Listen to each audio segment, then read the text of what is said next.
ఒక వ్యక్తి హైదరాబాద్ నుంచి తిరుపతికి నడుచుకుంటూ అయితే వెళ్తున్నాడు.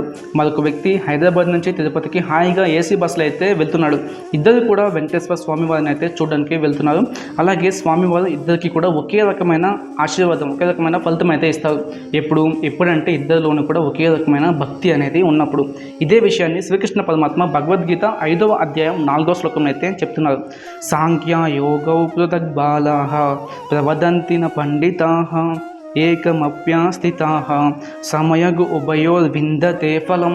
శ్లోకానికి అర్థం ఏంటి అంటే సాంఖ్యయోగం అంటే కర్మ సన్యాస యోగం, అలాగే కర్మయోగం.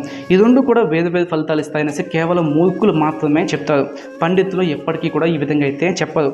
ఈ రెండు మార్గాల్లో ఏదో ఒక మార్గాన్ని సక్రమంగా విధి విధానాల ప్రకారం ఆచరిస్తే ఈ రెండింటి యొక్క ఫలితం అనేది వాళ్ళకి దక్కుతుంది. అలాగే వాళ్ళు మోక్షం అయితే పొందుతారనేసి శ్రీకృష్ణ పరమాత్మ చెప్తున్నారు. నచ్చితే కామెంట్ చేయండి. గోవింద గోవింద. కొంచెం ఫాలో అండ్ సబ్స్క్రైబ్ కూడా చేయండి. గోవింద.